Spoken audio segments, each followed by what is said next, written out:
ఆందోళన ఉంది.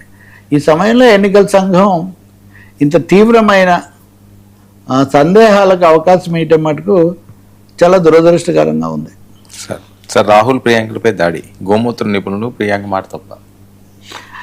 ఇది కూడా రాహుల్ గారు నిన్న కూడా రామ మందిరము అయోధ్య చోరీ దాని మీద నిరసన తెలిపారు. సభలో కూడా ప్రకంపనలు వచ్చి ఇదంతా.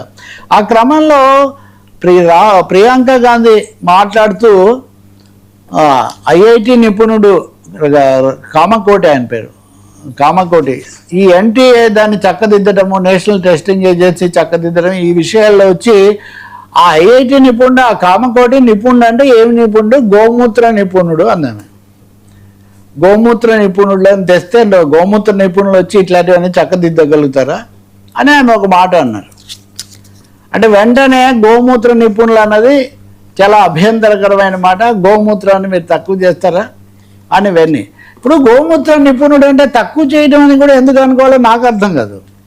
ఇప్పుడు గోమూత్ర వైద్యం ఎవరైనా అసలు మొరార్జీ దేశాయ్ ప్రధానమంత్రిగా ఉండగా 70 ఏళ్ళలో అసలు ఆయన మూత్రం తనే తాగుతుంటారని చెప్పాడు. సభలోనే ఆయన మీడియాకే చెప్పారు. ఆయన పాపం ప్రతి నెల మొదటి తేదీ మీడియాని కలుస్తుండేవాడు. ఇప్పుడు గోమూత్ర నిపుణుడని ఈమె అన్నారు.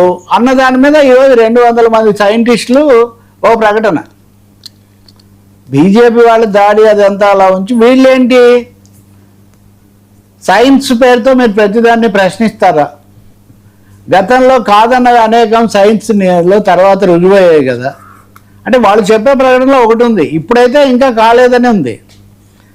రెండవది, కోవిడ్ వచ్చినప్పుడు కూడా గోమూత్రం తాగితే అయిపోతుందని ఒక కేంద్ర మంత్రి కొంతమంది మంత్రులు చెప్పడం, తర్వాత వాళ్ళు దాన్ని కొంచెం సవరించుకోవడం, ఇట్లాంటివి కూడా జరిగాయి. ఏదైనా కానీ ఆ విషయాన్నే ప్రస్తావించకూడదు అని అంటాం. అది ఎలాంటి ధర్మం అది? ఉదాహరణకు గోమూత్ర నిపుణుడు అంటే దాన్ని ఒకవేళ నిజంగా మేము గౌరవం ఉంటే సీరియస్గా తీసుకోండి, దాన్ని ఎగతాళి కింద ఎందుకు తీసుకుంటారు?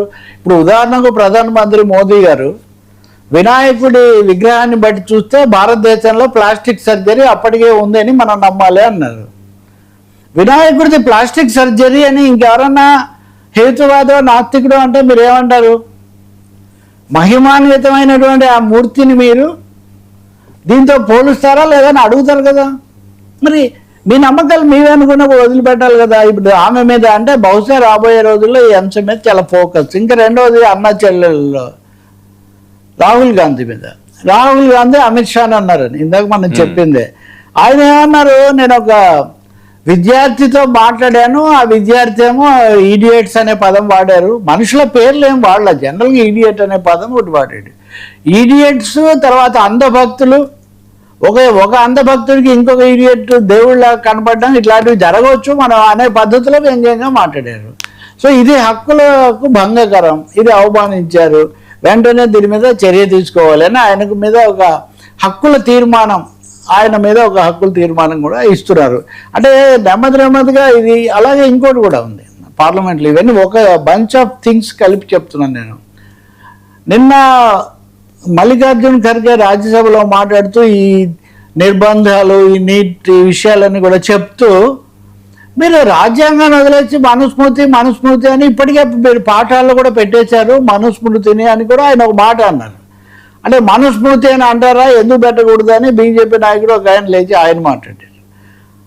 అసదుద్దీన్ ఓవైసీ మాట్లాడుతూ మీరు ఈ మత రాజకీయాలు ఇవన్నీ ఎక్కువ చేశారు, హిందుత్వ ఇదంతా కూడా ఒక విధంగా ముస్లింలను కూడా మీరు నిర్బంధం చేసి ఈ దేవుళ్ళనే పూజించమని చెప్తున్న పరిస్థితి కూడా వస్తూ ఉంది అని ఆయన ఒక తీవ్రమైన ఆరోపణ చేశారు. ఇలా చెప్పుకుంటూ పోతే నెమ్మదిగా ఈ నమ్మకాలు ఇన్ని చేస్తున్నారు. కానీ రామాలయంలో చౌర్యం జరిగింది, దాని గురించి చర్చిద్దామంటే లేదు. అదే ప్రశ్న. ఇప్పుడు ఎక్కడెక్కడో గోమూత్రం గురించి లేకపోతే ఇంకొక దాని గురించి మాట్లాడి ఆవేశపడి కేసులు పెట్టేవాళ్ళు ఎందుకు రాముడికి జరిగిన అపచారాన్ని సూటిగా సమావేశం కాగానే మన ప్రభుత్వం ఏర్పాటు చేసిన రామాలయ ట్రస్ట్లో ఇంత అన్యాయం జరిగింది దీని అని ఎందుకు మీరు ప్రకటించట్లేదు? అర్థం కాదు.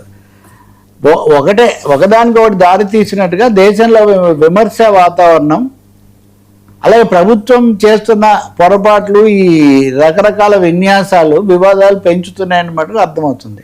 రాహుల్ గాంధీ అయితే నేను క్షమాపణ చెప్పే ప్రసక్తి లేదని ఆయన గట్టిగా చెప్పేశారు. కాబట్టి ప్రియాంక గాంధీ